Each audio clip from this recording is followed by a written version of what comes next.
ऋषि दयानंद के अनुयायियों ने और विशेषकर जो सत्यार प्रकाश को बेचकर रोजी रोटी कमा रहे हैं उनको उनके पेट में दर्द हो गया।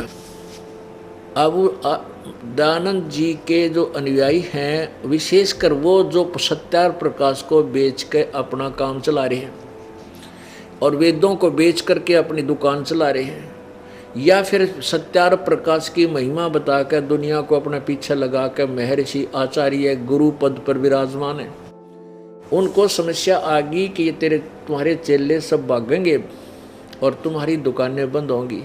तो उन्होंने ये क्रोथा कांड करवाया और राजा और प्रजा को भ्रमित कर दिया कि वहाँ सतलोक आश्रम क्रोथा में ऐसा बुरा कर्म होता है, वहाँ तो ऐसा होता है, बहन बेटियों की इज्जत लूटी जाती है, पता नहीं, क्योंकि इनका ज्ञान खत्म हो गया और जनता को भ्रमित करना इनका मुख्य उद्देश्य बन गया कि तुम्हारे ज्ञान की पोल खुलेगी, तुम्हारे अज्ञान की पोल खुलेगी और जनता तुम्हें थूक क्या करेगी, धक्का रहेगी, तुम किस सोए पड़े थे, इस ज्ञान को हमें बांट रहे थे। ये ऐसा शास्त्र, ये सत्यार प्रकाश जिसमें कोई सत्य नाम की चीज़ नहीं, पूरा वेद विरुद्ध ज्ञान भरा है। तो इन्होंने ये सोचा कि रामपाल को तो मार दो और आश्रम न उजाड़ दो, इतनी अफवाह फैला दो कि इनके शिष्य भी इससे दूर भाग जाएं। इन्होंने अपना पूरी कोशिश की। हरियाणा का मुख्यमंत्री भूपेंद्र सिंह हुड्डा जी, ये भी आर्य समाजी, इनका खूब दाव लग गया, इसको भ्रमित कर दिया कि वहाँ पर ऐसा गंदा कर्म होता है, ऐसा होता है। न्यों ना बताया कि हमारी खाल तार दी, हमारे अज्ञान की पोल खोल दी रामपाल ने, वह ना बताई। अब आई सामने सब कह, ये सच्चाई अब ऊपर आकर रहेगी, इसको कोई रोक नहीं सकता।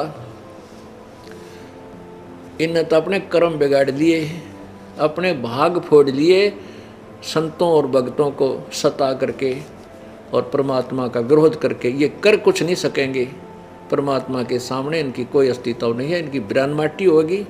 इनके घर में वो दुख दिखा, मैं बद्दुआ नहीं दे रहा, क्योंकि आम के पेड़ के कांटे नहीं होते, संत कभी बद्दुआ नहीं दे सकते, ना उनकी बद्दुआ लग गए। लेकिन जैसे कर्म तुमने किए हैं उनको भोगना पड़ेगा, क्योंकि तुम्हारे पास वो पाप काटने की दवाई कोई ना। पाप भी हमारे से कटेंगे, यहाँ का नाक रगड़ेंगे, उपदेश लेंगे, भक्ति करेंगे, तब वो पाप भी उनके इसी दरबार में कटेंगे। तो उन किए हुए कर्मों का भोग इनके ऊपर इतना भयंकर होगा, आपके सामने दिखा दूंगा। जो ये जिन हमारे साथ विरोध किया है और परमात्मा के मार्ग में बाधा की है, उनकी वो दुर्गति होगी, दुनिया सामने उंगली टेक टेक कहा करेगी इन्होंने वो जुल्म किए थे, आज देखो इनके घरों में क्या हो रहा है। इनने पाप इतना कर दिया, मतलब ये दास ना बद्दुआ दे रहा है, ना इनको को श्राप दे सकता, ना श्राप मारा लाग गया किसी का, क्योंकि आम के पेड़ का कांटे नहीं होते, फल ही फल होते। तो संत बद्दुआ नहीं देते। आम के पेड़ पर टंग के को वैसे गिर कर टांग तोड़वा ले, वह बात दूसरी है। शराबी चढ़ जाए, ऊपर पड़ जाए नीचे, वो आम का दोष नहीं, वो उसके अपनी ही लापरवाही से ही चोट खाएगा। तो हमारा वाद विवाद चला था 2003 में, सन 2003 में आस्था चैनल पे ये प्रचार शुरू किया था हमने, हमारे भक्तों ने, तो जिसमें इन सब की पोल खाल उतरे थी इनके अज्ञान की। तो इन्होंने इतना विरोध कर दिया, सभी नकली संतों ने, ऋषियों ने, आर्य समाज के प्रधाना ने, वो हमारा बंद करवा दिया आस्था चैनल से। और फिर इनको पता लग गया कि तो थारी खाल उतर गई, तो 2004 से ये सक्रिय हो गए। 2003 से ही लोगों को भ्रमित करने लगे, वहाँ गुंडागर्दी होती है, सतलोक आश्रम में ये होता है। अब बड़ी जनता वहाँ तक तो आवा नहीं थी, उनकी बातें सुन सुनकर भ्रमित होगी। और फिर यही जो कर्म इन्होंने, जो जुल्म अब 12 जुलाई सन 2006 में किया और करवाया आर्य समाज के नेताओं ने, ये आर्य समाज के जो आर्य प्रतिनिधि के नेताओं ने, ये 2 जनवरी 2005 को करना था। उसमें हमने इनके इस दुष्कर्म के ऊपर इस सम्मेलन का जो है कोर्ट से स्टे ले लिया था, जब तक ये बच गया था। फिर इन्होंने बाद में मुख्यमंत्री जी हरियाणा का आर्य समाजी आ गया, इसको भी इन्होंने मूर्ख बना दिया। इसको भ्रमित कर दिया कि वहाँ ऐसा होता है, वहाँ ऐसा होता है, तो गुंडा आदमी है, गुंडे वहाँ गुंडे रखता है, औरतें जाती हैं तो फिर राजा और प्रजा को भ्रमित करके वो अन्याय करा दिया। लेकिन हम ना किसी का विरोधी हैं, हम अपने अपने परमात्मा के सहारे ऊपर उठेंगे और एक दिन दिखा देंगे सच क्या है और झूठ क्या है। हम किसी को बद्दुआ नहीं दें, ना हम किसी का बुरा सोच भी नहीं सकते, करना तो बहुत दूर की बात है। अगर हम किसी का बुरा सोचते हैं तो भी हमें पाप लगता है, क्योंकि हम किसी को मान ले बद्दुआ दें या उसका विरोध करें तो क्या हम भगवान से बड़े हो गए कि हम भगवान के उनके जो कर्म में है, भाग में है, उसको हम नहीं टाल सकेंगे, क्योंकि वो भगवान का लिखा हुआ। हाँ, उनके पाप कर्मों को टाला जब जा सकता है जो भगवान के उस मंत्र से जुड़ जाएंगे, कोई भी हो। तो इसलिए हम परिचित हैं कि हम किसी के कर्म में बाधा नहीं कर सकते, बुरे हो सकते हैं। मान लीजिए किसी के भाग में राज्य है और हम सोचें उसके राज्य ने खत्म कर दिया, फिर हम तो भगवान से बड़े हो गए? नहीं। जब तक उस जिसके भाग में जो वस्तु है वो मिलेगी, और जब पुण्य कर्म क्षीण हो जाएंगे या बैटरी डिस्चार्ज होएगी, फिर आप पड़ा पड़ा रोएगा वो व्यक्ति, कोई भी है चाहे। तो वो दुखों का जब दौर शुरू होगा तब उसको याद आएंगे अपने किए हुए कुकर्म। तो हम इस परमात्मा के विधान से परिचित हैं, हम किसी की विरोध नहीं कर सकते किसी भी मार्ग में। हाँ, हम अपना पक्ष अवश्य पेश करते रहेंगे। जैसे हम परिचित इस ज्ञान से कि जैसे कंस को आकाशवाणी होगी कि तेरी बहन की 8वीं संतान तेरी मौत का कारण होगा। अब कंस ने उसी समय अपने बहन और बहनोई को मारना चाहा, खत्म करना चाहा। तो उन दोनों ने हाथ पैर जोड़ के कहा कि आप हमें मारो मत, आप हमें अपनी कैद में डाल लो, जितनी भी संतान होगी हम आपको देते रहेंगे, आप कुछ भी करना है। इस बात पर कंस प्रसन्न हो गया, अपने बहनोई और बहन को जेल में डाल दिया, और 7 संतान हुई, 8 हुई, तो उसने अपने हिसाब से उन 8 की 8 संतानों को मार दिया। फिर आकाशवाणी 8वीं संतान जब उसने मारना चाहा, वो जमीन पर पटकी, वो आकाश में उड़ गई, लड़की थी 8वीं भी, और कहा था कि 8वां लड़का होगा वो मारेगा तुझे। तो आकाशवाणी हुई कि तेरे मारने वाला पैदा हो चुका है, जन्म ले चुका है। अब उस कंस ने, कोई बुद्धिमान होता उसकी अकल ने ठिकाने लाता, कोई संत कहता कि यदि तू भगवान की आकाशवाणी को सत्य मानता है तो तू कैसे परिवर्तन कर सकता है उसमें, तू तो पाप इकट्ठे कर रहा है। लेकिन ऐसी सलाह देने वाला उस राजा के पास नहीं था। तो उसने क्या आदेश दिया, मंत्रियों ने सलाह दी कि आसपास के नवजात शिशुओं को मरवा डालो। इसे सलाहकार थे उस कंस के। तो कंस ने कहा बिल्कुल सही है, आसपास के क्षेत्र के कोई 2 वर्ष के 6 महीने के नवजात शिशु आज ही पैदा हुआ है, कोई 8-7 वर्ष के बालकों तक को सबको कत्लेआम करवा दिया उस पापी ने। और वो मरा भी फिर 8वीं संतान से ही मारा गया, और वो पाप इकट्ठे कर लिए, उसने अपनी जान नहीं बचा सका। पुण्यात्माओं, हम परमात्मा के विधान से परिचित हैं कि कंस ने कितने पाप किए। जैसे देवकी और वासुदेव को जब कैद में बंद किया, प्रथम संतान हुई, 8 संतान हुई, तो कम से कम 10 वर्ष 16 वर्ष तो लगे होंगे, 1-1, 2-2 वर्ष के अंतर में। और भगवान कृष्ण जी भी 16, 17, 18 वर्ष के हो गए थे जब कंस को मारा। यानी कंस के पूर्व जन्म के पुण्यों से वो 36, 32, 33 वर्ष राज भी धड़ाके से करता रहा, नो प्रॉब्लम थी। और जब उसके पाप सामने खड़े हुए तो उसकी वाह बिरान माटी की। और किस उपमा से उसको याद किया जाता है? उस कंस को सर्वविदित है, एक राक्षस की पदवी को प्राप्त करके गया और पाप इकट्ठे कर गया, और उसको बदल नहीं सका विधान को। भगवान का विधान था कि तेरी मृत्यु होगी 8वीं संतान से, और उसको एक तरफ से आकाशवाणी को सत्य मान रहा है, फिर भगवान से बड़ा मान लिया अपने आप को उसने। कि मैं ऐसे कर दूंगा मेरी जान बच जाएगी ऐसे। जब भगवान ने कह दिया तो फाइनल है वो। प्रार्थना करते रहना चाहिए था, हाथ जोड़े बैठा रहना चाहिए था, भगवान कब सी आओगी मेरी मौत, उससे पहले मैं कोई पुण्य कर लूँ, अच्छे काम कर लूँ। लेकिन नहीं, संत बिना ये ज्ञान मिला कहाँ से। तो पुण्यात्माओं, ये पाप अक्षमा नहीं होते। तो ये जो विरोध हमारा किया गया, इस दास ने समाचार पत्रों में ये सब कंप्लीट इनकी फोटो कॉपी लगा दी कि दयानंद ये कहे और वेद ये कहते हैं। और दयानंद खुद कहता है कि वेद जो है इसमें सत्य ज्ञान लिखा है। ये देखिएगा, ये यजुर्वेद, ये देखो, वेद सब सत्य विद्याओं का पुस्तक है, महर्षि दयानंद। अब ये तो ये ठीक बोल रहा है कि वेद में जो लिखा वो सत्य है, और सत्यार प्रकाश में क्या लिखा फिर वो असत्य है। वेद कहते हैं भगवान घोर पाप काट दे, और तेरा सत्यार प्रकाश में लिख रहा है कि वो पाप नहीं काटता। तो वेद सत्य है तो सत्यार प्रकाश क्या है, ये असत्य है। इतनी सी बात थी। इन रोजी रोटी के कमाने वाले आचार्यों ने इन्हें सोचा तुम्हारी तो भी इतनी बूंदी बेइज्जती होगी, दुनिया के थूकेगी, तुमने के कहेगी, संस्कृत के ज्ञाता कवा, और वेद तुमने पता भी कोई ना क्या लिखा है। तो इस कारण से इन्होंने हमारा वेद विरोध शुरू किया।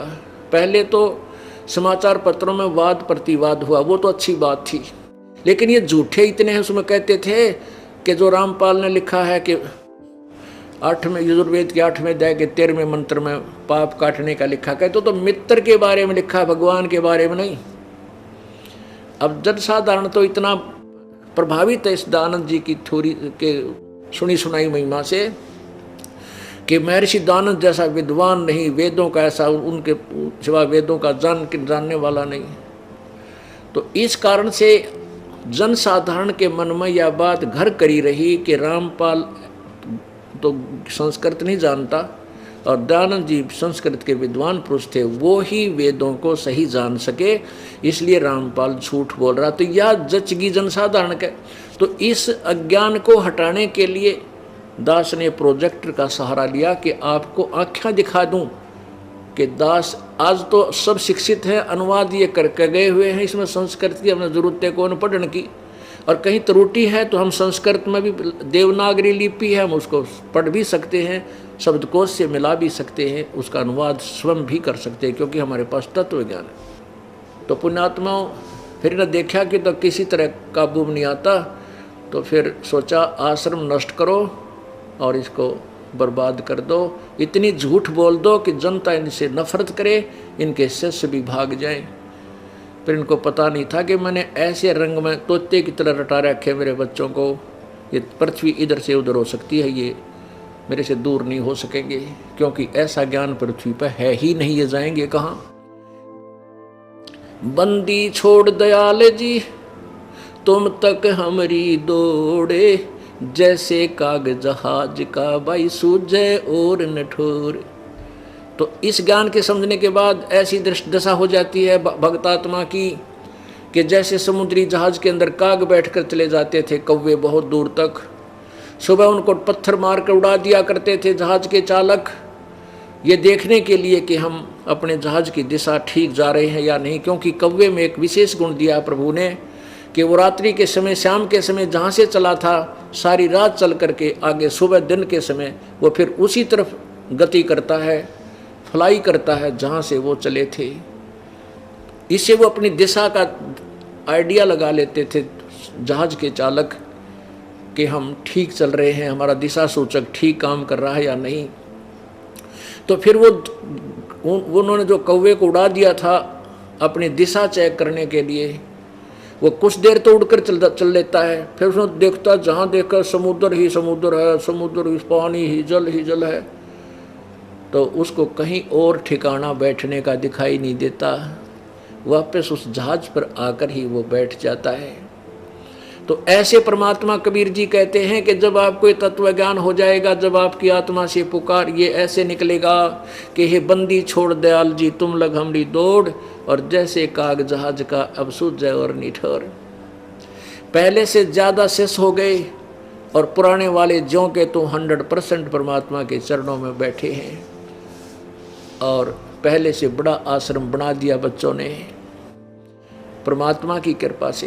तो पुण्यात्माओं, ये परमेश्वर कबीर जी के वचन हैं कि बिचली पीढ़ी में, ये बिचली पीढ़ी शुरू होगी है, इसमें तत्व ज्ञान पूरे विश्व में जागा। कबीर भगवान का पूरा विश्व शांत होगा, पूरे विश्व में परमात्मा की महिमा का प्रचार होगा, सब जीव सुखी होंगे और परमात्मा प्राप्ति होगी। अब प्रसंग चल रहा है कि ये अज्ञानी, ज्ञान नेत्रहीन, जिनके अज्ञान का मोतियाबिंद हुआ था, ये ऋषि महर्षि कहा करते थे कि पाप अक्षमा नहीं करता, भगवान की उपासना साधना से पाप अक्षमा नहीं होते।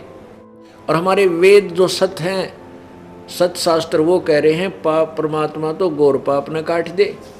जैसा कि अभी आपने इस सत्यार प्रकाश उल्लास नंबर 7 के अंदर इस नकली महर्षि दयानंद के विचार सुने, पढ़े, देखे कि परमात्मा पाप नहीं काट सकता, उपासना से पाप अक्षमा नहीं होते, परब्रह्म से मेल उसका साक्षात्कार हो जाता है।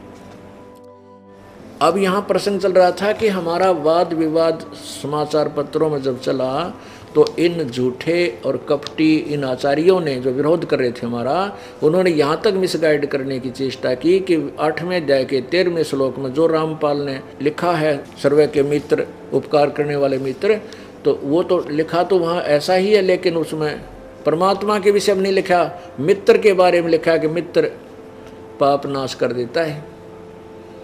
तो बोली जनता ने मान लिया वे रामपाल अनपढ़, वो संस्कृत नहीं जानता, महर्षि दयानंद संस्कृत के विद्वान थे, तो वो सही लिखते होंगे। अब दास ने ये प्रोजेक्टर का सहारा लेकर के अपनी प्यारी आत्माओं को ऐसे रंग में रंग दिया, आंखों देख लिया। अब ये चाहे ब्रह्मा आ जाओ, विष्णु शिव भी आ जाओ, ये ज्ञान में उनसे मार नहीं खा सकते, उनको हरा देंगे, ज्ञान के से उनको छुक्के छुड़ा देंगे हमारे बच्चे, क्योंकि ये परमेश्वर कबीर जी का दिया हुआ ज्ञान है। परमेश्वर कबीर जी पूर्ण ब्रह्म है, सारी सृष्टि के रचनहार है, कुल के मालिक है। जैसी भी जो साधना करे उसको फाइनल मान रहा है और उसको कोई समझाने की चेष्टा करता है, उसको मूर्ख बनाते। जैसे इस दास के साथ क्रोथा कांड क्यों हुआ, यही हुआ था कि दास ने सच्चाई की कि तुम्हारी साधनाएं गलत है, ये तुम्हारा महर्षि दयानंद कति अज्ञानी पुरुष है, इसने भट्ठा बैठा दिया पूरे समाज का। इस बात का उन आचार्यों को दुख हो गया कि उनकी रोजी रोटी मरे थी, कि अगर तुम्हारे अनुयायियों को पता लग गया कि सचमुच ये अज्ञानी व्यक्ति था, सत्यार प्रकाश में भट्ठा बैठा दिया इसने, कुछ भी ठीक नहीं लिख रखा, तो तुम्हें कोई नहीं पूछेगा। इसलिए सबको भ्रमित किया, मुख्यमंत्री को भी इंजेक्शन ला दिए कि तो गुंडा है, बदमाश है, क्रोधाश्रम ऐसा ऐसा होता है, तो सब ने मिलकर वहां से हमें भगा दिया। लेकिन परमात्मा ने जो करना है उसने कैसे रोक देंगे, ये तो अंधे गधे हैं जो भगवान के मार्ग पर खड़े होकर अवरोध पैदा करने की चेष्टा कर रहे हैं। जैसे एक अंधा गधा रेल की पटरी पर खड़ा और उसने देखा दूर से आहट हुई कि गड़गड़ गड़गड़ वो कोई वस्तु आ रही है तेरी ओर। उसने सोचा तेरे तरफ कौन आ रहा है। उसने जिधर से आहट आ रही थी उधर दोनों पैर कर दिए पिछले, दुलत्ती पहना ली, अकांड दे निकट ठोकूंगा। वह ट्रेन तो निकट आनी ही थी क्योंकि मार्ग उसका वो खड़ा गलत जगह पर, आप मूर्ख, अवरोध पैदा करने की चेष्टा कर रहा है। वो निकट आई ट्रेन, उसने दोनों दुलत्ती मारी, हर वो उठा के पटक दिया, बाहर पड़ा जाकर टुकड़े टुकड़े हो गया। ये तो अंधे गधे हैं जो इस परमात्मा के मार्ग में खड़े होगा अवरोध पैदा करने की जो चेष्टा करेंगे इस मार्ग में। आपने रुका ही हो किसी पर भी। ये परमात्मा ने 600 वर्ष पहले कहा था कि धर्मदास कलयुग बीते 5500 पाचा, तब ये वचन मेरा होगा साचा। अब दिखाते हैं आपको। हिरण्यकशिपु ने अवरोध पैदा किया था, उसका बक्कल उतरा। कंस ने अवरोध पैदा किया था, उसकी बिरान माटी हुई और मारा गया। तो जो भी इस मालिक के मार्ग में अवरोध पैदा करेगा भगवान बख्शेगा नहीं। जैसा कल प्रसंग था और वेद जिसकी गवाही देते हैं कि वो परमात्मा अच्छी आत्माओं को, श्रेष्ठ आत्माओं को, दृढ़ भक्तों को आकर मिलते हैं। और दृढ़ भक्त वो होते हैं जो एक बार ज्ञान समझने फिर सारा विश्व एक तरफ और वो भगत एक तरफ, वो मान्य नहीं करता किसी की। जैसे प्रहलाद के मन में समझ में आ गई, ठीक मेरा पिताजी तो नींद में बोला है, न्यू कह मैं भगवान हूँ मेरी पूजा करो, यू तो नींद में शनिपात के मरीज की तरह बांटा है। उसको पक्का ज्ञान हो गया था कि भगवान की पूजा से ही लाभ होगा।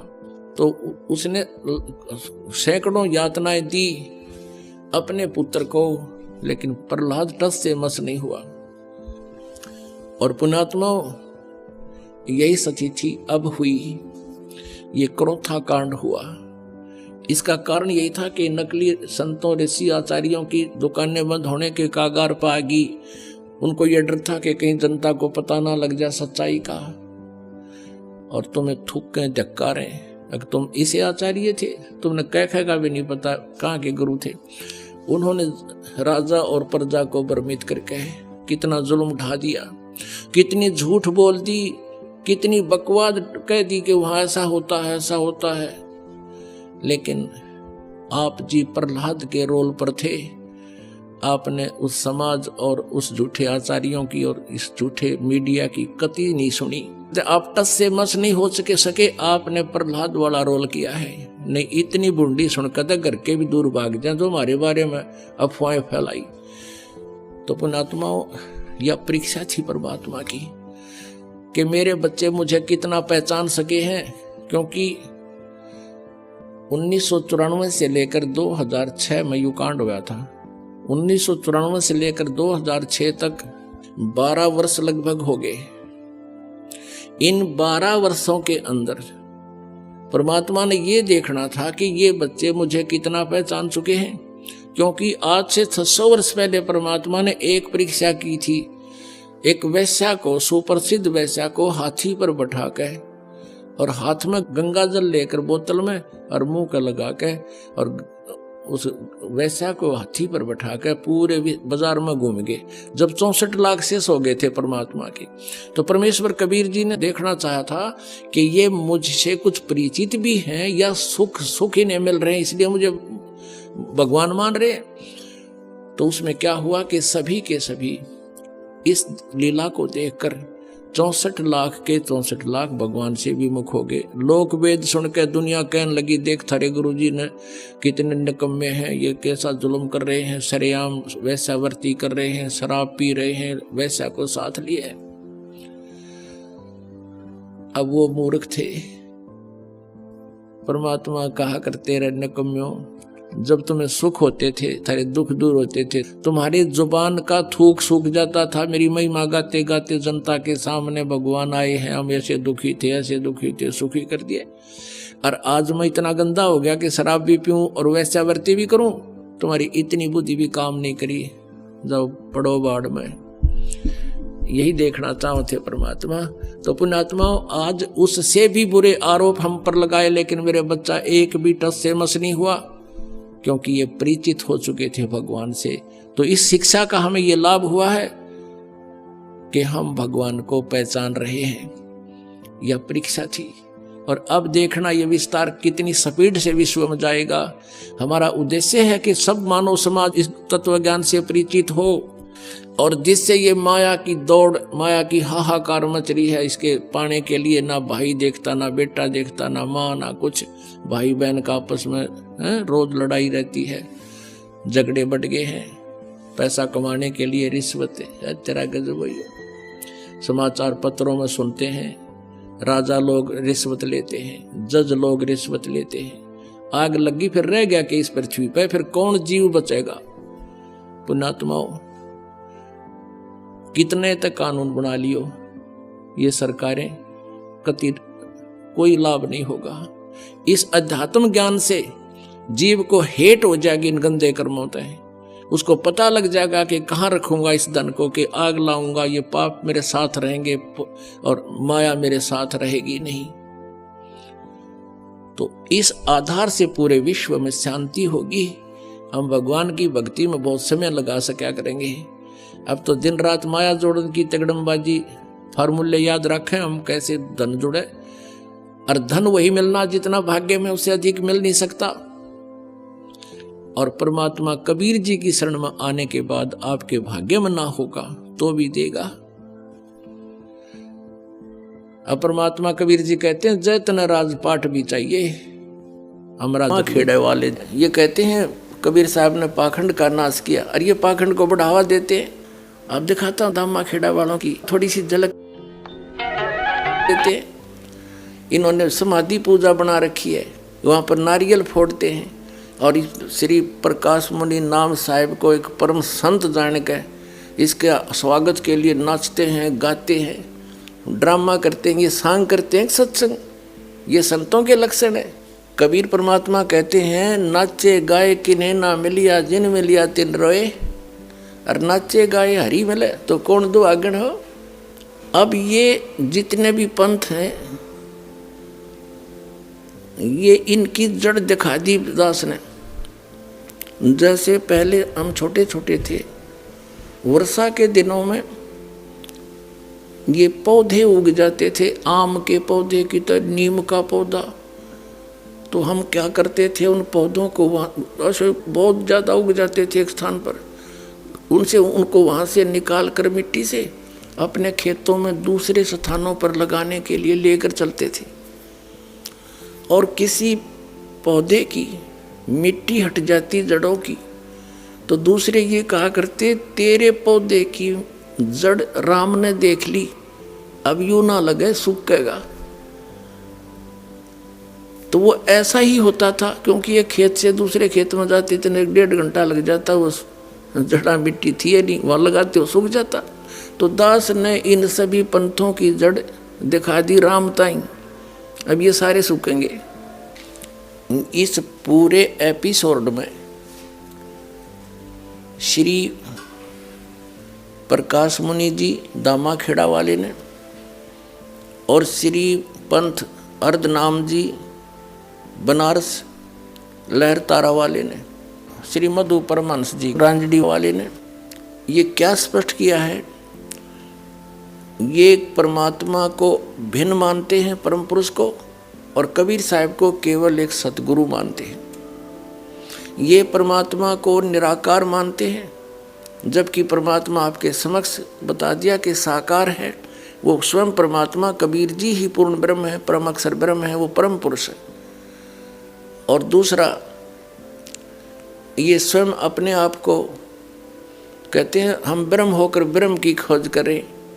वही पारखियों वाले सिद्धांत को दृढ़ किया है कि हम ब्रह्म हैं, यानी जीव भी ब्रह्म है।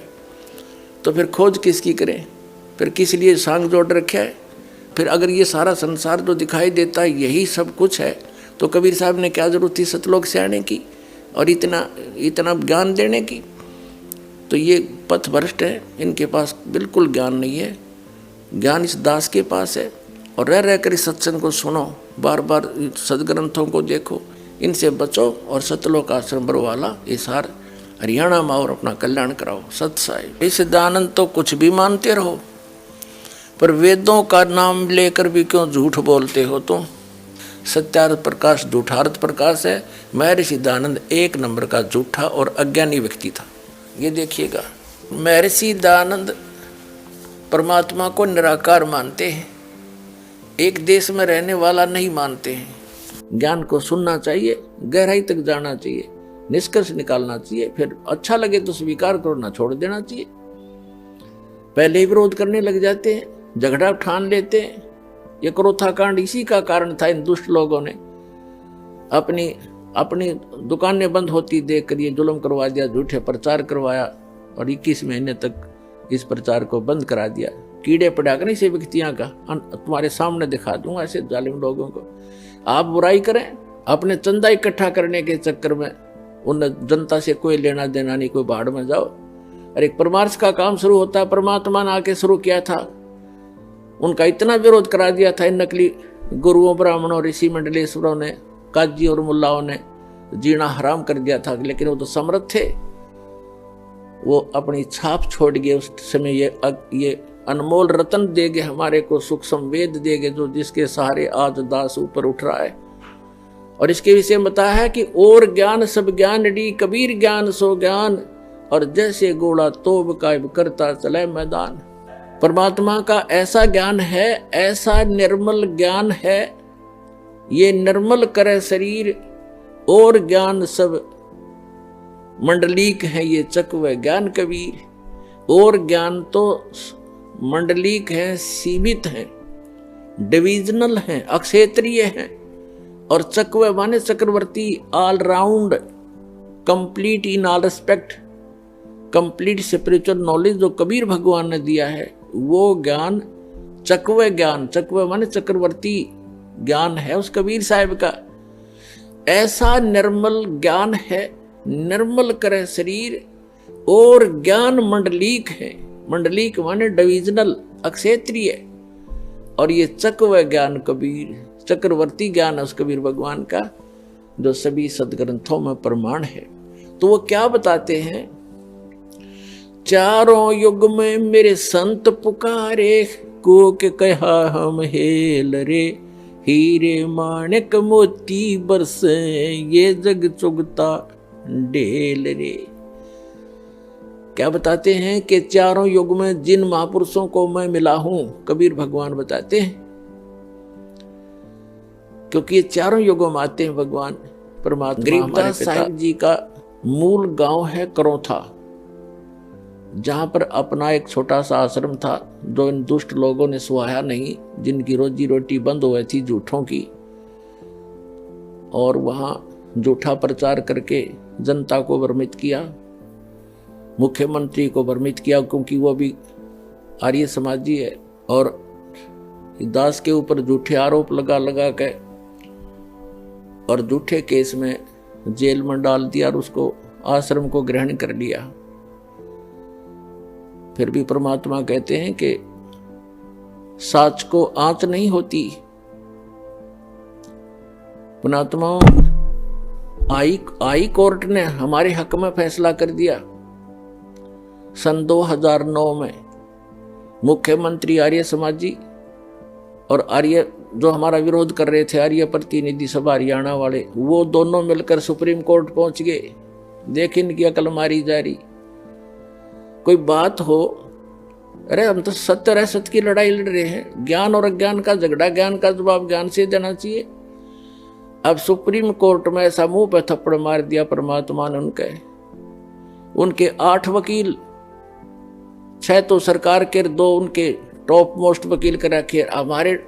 हमारा ओरिजिनल वकील भी नहीं जा रहा था, उसको कोई काम हो गया अचानक।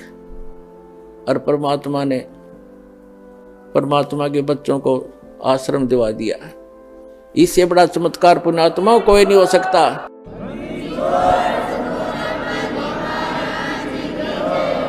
अब भगवान से बाहर कौन जाएगा? ये जज क्या है? ये भी परमात्मा के रिमोट से चलते हैं, उसी के बच्चे हैं, उनकी बुद्धि उनके हाथ में है। 1 सेकंड में सच्चाई को ऊपर ला दिया। अरे पुण्यात्मा, हमने उस आश्रम की आवश्यकता भी ना रह रही थी, क्योंकि वहां पर तुम्हारी गाड़ियां भी ना खड़ी हो सारी। जब आज हमारी व्हीकल चले जाओ, व्हीकल भी ना हो उसमें, वो तो ऑडेक रह गया। लेकिन इनकी जात का बेड़ा पट गया कि इसे मुख्यमंत्री होया करे।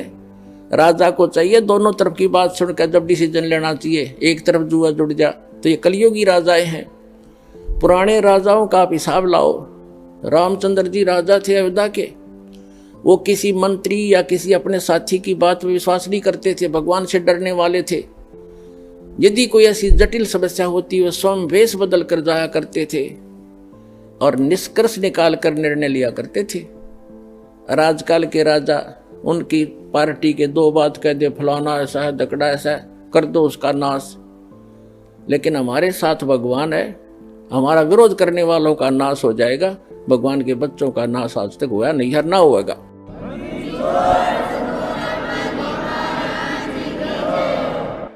और हम ना किसी का बुरा सोचा और ना सोचते।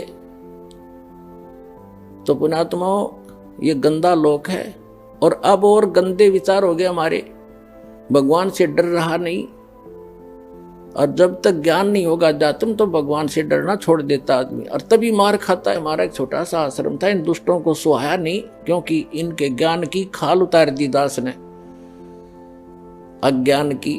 इनसे भी आचार्यों की, शंकराचार्यों की, जितने भी मंडलेश्वर थे, ये डुप्लीकेट आदमी है, इनके पास तत्व ज्ञान नहीं है।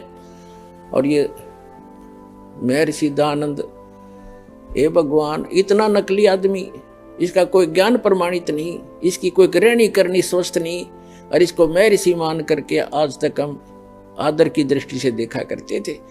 देखो, आदमी तो मानो आदरणीय होता है, लेकिन उसकी जो सीख थी वो आधार था कि वेदों अनुसार ज्ञान बता रहा हूं मैं, और सत्यार प्रकाश लिख दिया, वेद अनुसार लिखा मैंने। जब दास ने वेदों को देखा, इसलिए महर्षि दयानंद के ज्ञान को वेदों से मिलाया कि यदि इसका ज्ञान वेदों से मिलता हो, और कबीर भगवान का ज्ञान तो सर्व वेदों का निष्कर्ष है, तो कबीर साहब के ज्ञान से तो उसको मिलना कहाँ था, वो तो वेदों से ही मेल नहीं खाया। तो दास ने इतना कहा था, भाई इसको छोड़ दो, उनके हित में कहा था, कोई उनसे हमने कोई उनका कोई संपत्ति प्राप्त नहीं करनी थी, सिर्फ रास्ता दिखाना था कि अभी तक आप गलती पर हो और ये गलत मार्ग है। महर्षि दयानंद को वेद ज्ञान नहीं था, आप वेद को सच्चा मानते हो, वेद में ही देख लो। अब आम जनता जो आर्य समाजी है वो कौन है? हमारे भाई हैं, बहन हैं, मामा और बुआ के भाई बहन बेटियां हैं। लेकिन ये दुष्ट लोग हैं जो आचार्य, ये अपने स्वार्थवश उन्होंने ये सोचा कि यदि हमारे समाज के व्यक्तियों को इस सच्चाई का पता लग गया, सारे रामपाल के पास चले जाएंगे, इनका कल्याण हो जाएगा और तुम्हारी दुकान बंद हो जाएगी। ये उद्देश्य लेकर उन्होंने जुल्म ढा दिया। तो ये लोग कभी तैसी नहीं हो सकते, आज तक नहीं हुए ये लोग स्वार्थी। और दास ने परमार्थ में शीश दे रखा है, जेल चाहे जान जाओ, जेल की तो बात क्या है, पर इसको ऊपर लाकर छोड़ूंगा, मालिक का साथ दास के है, सच्चाई को ऊपर लाऊंगा, पूरा विश्व का कल्याण होगा।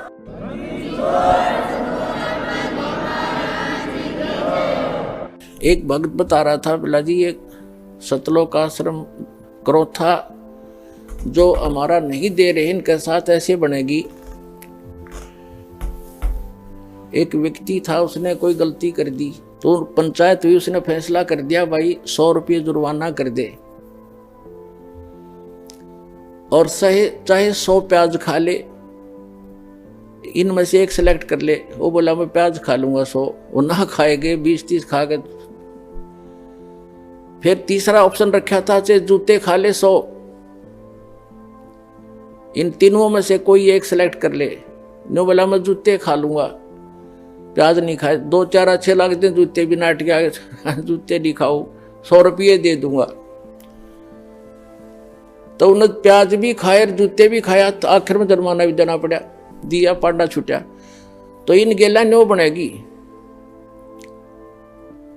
हाई कोर्ट ने राय, सुप्रीम कोर्ट ने राय, फिर बकवाद कर रहे हैं। 1.5 महीना हो गया सुप्रीम कोर्ट के आदेश को आज तक देना नहीं चाह रहे हमारे को। शर्मा मार लिया उस आश्रम ने, मारा डूंडा ठा रखा परमात्मा ने। तो पुण्यात्माओं, ये नीचता की हद कर रखी इन लोगों ने। प्रशासन भी यहां तक खड़ा उनके साथ ही जुटा हुआ है। कोई बात नहीं, समय आने दो, दुनिया उनको बैड अकाउंट में लेगी।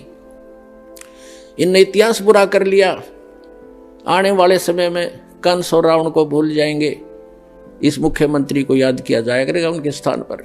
यह ऐसा जुल्म कर रहा है। हमारा किसी से विरोध नहीं है, हम ना किसी राजनीति से को इच्छा रखते हैं, किसी राजनीतिक व्यक्ति से, ना राजनीति में हमारा हिस्सा है। हम एक धार्मिक संस्था चला रहे हैं और पूरे विश्व में जाएगा, इसको कोई रोक नहीं सकता।